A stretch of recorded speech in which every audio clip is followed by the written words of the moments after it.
Hold up. Wait a minute. Something ain't right.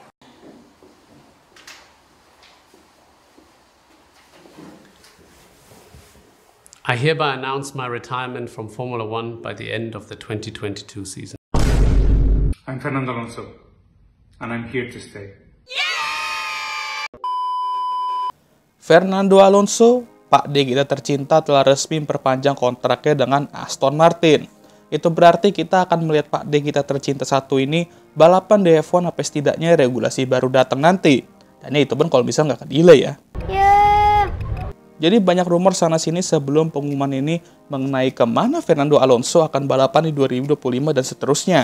Mengingat Lewis Hamilton benar-benar munculkan domino effect di bursa transfer pembalap F1 2025 setelah dia pindah ke Ferrari di musim itu. Tapi jawabannya sekarang sudah jelas, dan gue mau bahas apakah ini merupakan keputusan yang tepat.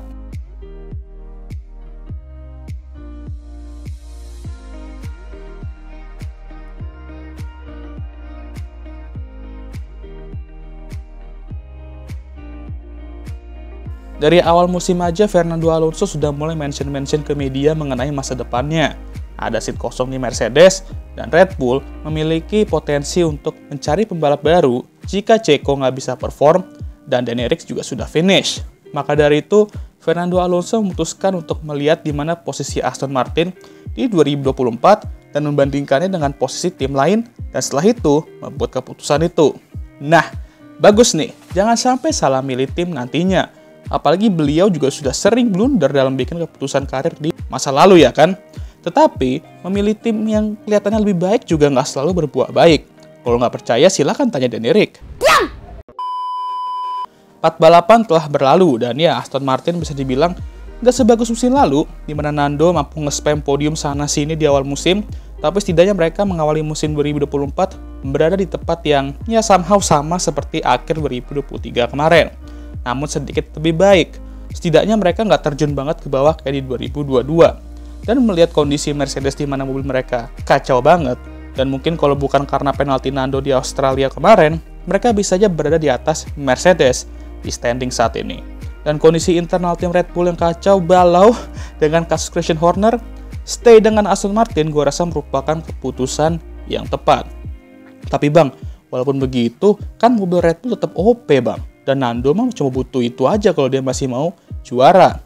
Yes, betul. Tapi ingat, F1 itu bukan cuma mobil dan pembalap aja, tapi keseluruhannya. Coba kalau misal Nando join Red Bull, di mana mereka lagi kacau-kacau gitu secara internal. Apa nggak tambah kacau tuh kalau misal dia nanti join? Dimana kita semua tahu, Max dan Nando memiliki kepribadian yang sangar dan bisa membahayakan internal tim kalau tidak bisa dikelola dengan baik. Internal tim udah kacau gitu, lingkungannya juga bakal makin toksik, dan cepat atau lambat itu bisa berpengaruh di on track nanti. Sejauh ini, Nando juga sudah terlalu sering masuk ke tim dengan lingkungan yang toksik. Dan ditambah kepribadiannya yang kita semua tahu kayak gimana, yalah, nggak usah coba-coba pindah ke Red Bull yang lagi kayak gitu situasi internal timnya, dan nggak usah tuh dengerin kata-kata Colt LH44 yang manggil dia cemen lah, apalah karena nggak mau ke Red Bull dan takut sama Max. Hidup kok apa kata Colt LH44? Salah satu cara untuk tersesat dalam hidup itu mah. Oh, iya, mantap. Lagi pula, pindah ke Aston Martin ini sudah kayak sesuatu yang baru lah untuk Fernando Alonso. Kayak senang aja gitu ngelihat dia membuat keputusan yang tepat dalam karirnya. Terus kelihatannya kayak bersenang-senang juga doi on dan off track. Inilah Fernando Alonso yang pengen kita lihat dan saksikan lagi gitu loh. Lalu kenapa nggak ke Mercedes? Ya jawabannya udah jelas ya. Mobil mereka bisa dibilang dalam beberapa waktu lebih lelet dari Aston Martin di 2024. Dan melihat kepusingan mereka dalam mencoba untuk menghadapi regulasi ground effect ini, yang dimana makin kesini makin gak jelas saja mobil mereka, ya pindah ke sana sama aja kayak lu jatuh ke jurang. Jadi opsi dia di awal 2024 ini ada 3. Stay dengan Aston Martin, pindah ke tim lain, kayak Red Bull atau Mercedes, atau pensiun. Jawabannya udah jelas, opsi pertama. Dan alasannya juga udah gue sebut tadi untuk opsi kedua. Dan sekarang, gue tahu, pasti, lagi-lagi, dan ini gak bakal stop juga untuk dibawa-bawa sama beberapa fans ya. Opsi ketiga, yaitu pensiun. Kenapa nggak opsi ketiga? Pasti ya kan, ada aja tuh yang bakal bawa umur kalau ngomongin masa depan Pak De Nando. Gini. Pas Nando mengumumkan dia comeback ke F1 di 2021, gue tuh udah sedikit khawatir dan gue tuh juga nggak malu untuk mengakui kalau gue merupakan salah satu orang yang menentang dia balik ke F1 di saat itu. Karena pertama, ya usianya jelas udah mau nyentuh 40. Dan Renault memiliki pembalap akademi yang cukup strong saat itu. Cuman ya karena ini akademi Renault yang kita omongin, jadi ya mereka udah bisa kita anggap kayak korban PHP doi karena nggak pernah dipromot soalnya. Tapi di saat yang sama, gue tuh juga merasa kalau Nando tuh sebenarnya keluar dari F1 kemarin 2018 itu bukan karena performanya udah anjlok, tapi karena mobilnya nggak bisa mendukung talentanya. Jadi sini dia tuh kayak ingin membuktikan kalau dengan mobil yang tepat, dia bisa menunjukkan talentanya. Tinggal kasih dia mobil kencang aja, dan dia bakal buktikan itu. Mau setua apapun usianya. Dan terbuktilah di 2023, kalau dengan mobil kencang, khususnya di awal musim, dia bisa mendorong mobil itu ke posisi-posisi tinggi kayak podium-podium yang ia raih waktu itu. Di sinilah gue belajar kalau usia tuh hanyalah angka. Dan yang paling penting tuh performanya.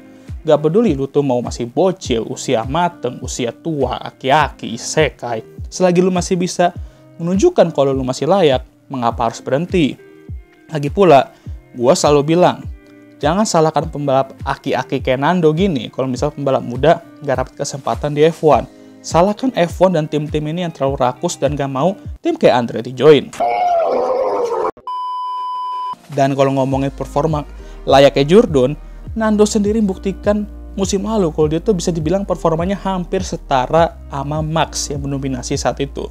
Kalau misal Aston Martin gak menurun performa mobilnya, mungkin aja dia bisa finish di posisi kedua di klasemen menggusur Ceko. Jadi ya gitulah ya.